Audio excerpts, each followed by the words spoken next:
Existe uma parte do Salmo 23 que quase todo mundo prefere ler rápido. A gente gosta do nada me faltará, gosta do prepara uma mesa, gosta da parte bonita.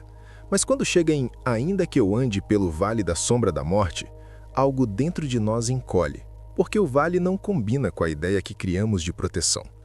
Só que talvez seja exatamente aqui que esteja a revelação que você precisa ouvir hoje. Se você chegou até esse terceiro episódio, não foi por acaso. Existe uma continuidade espiritual quando a gente escolhe não fugir do confronto. No primeiro vídeo, você entendeu que o Salmo começa com posicionamento. No segundo, que ele fala de direção e veredas estreitas. Agora a pergunta é, o que você faz quando a direção te leva para um vale? Davi não escreve como alguém que viveu uma vida confortável. Ele conheceu rejeição, perseguição, perdas profundas e falhas públicas. Quando ele fala de vale, ele não está usando metáfora bonita. Ele está falando de lugar real, de sensação real, de momentos em que tudo parece estreito, escuro e silencioso demais. Mas repara numa palavra que muda tudo. Ainda que eu ande. Ele não diz se eu cair. Ele não diz se eu for abandonado. Ele diz ande.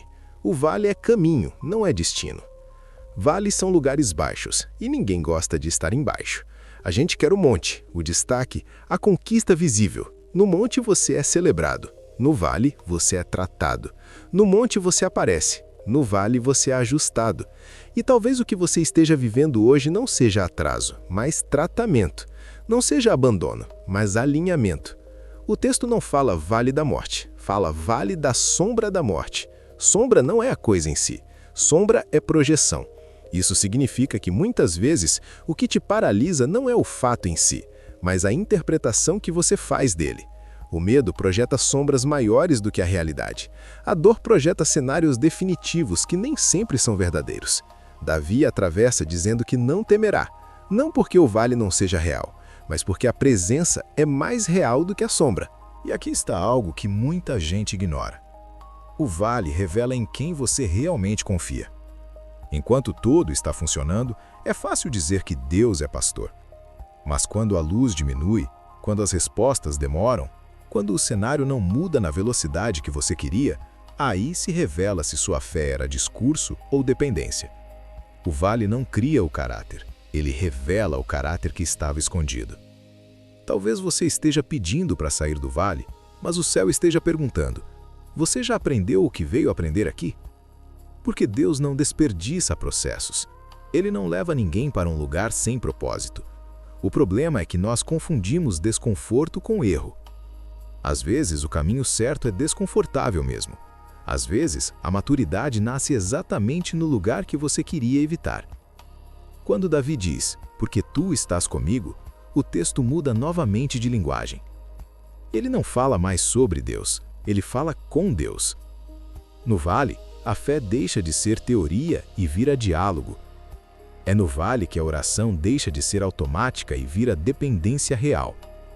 É no vale que você descobre que presença é mais importante do que explicação.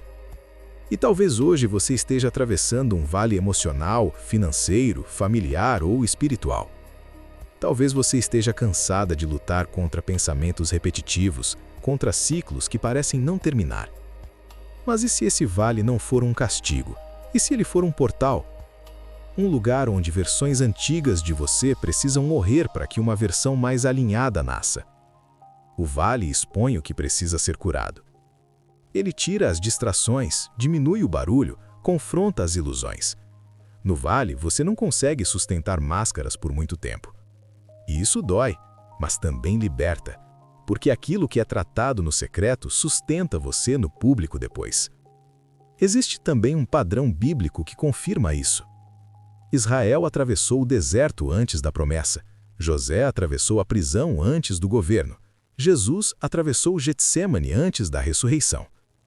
A travessia sempre antecede a manifestação. O processo sempre antecede a honra. O vale sempre antecede a mesa. E aqui está a chave que pode mudar sua perspectiva.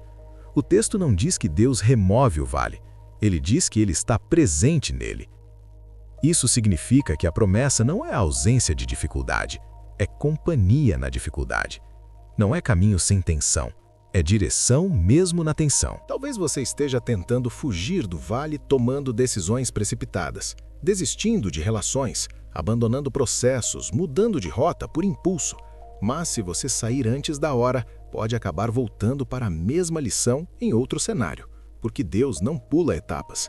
Ele forma pessoas por dentro antes de confiar coisas maiores por fora. Então hoje, em vez de perguntar quando isso vai acabar, talvez a pergunta seja o que isso está formando em mim.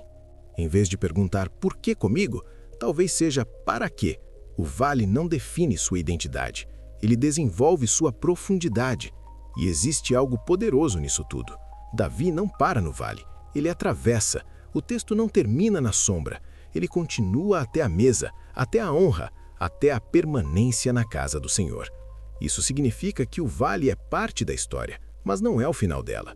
Se você está no vale agora, não interprete como abandono, interprete como amadurecimento.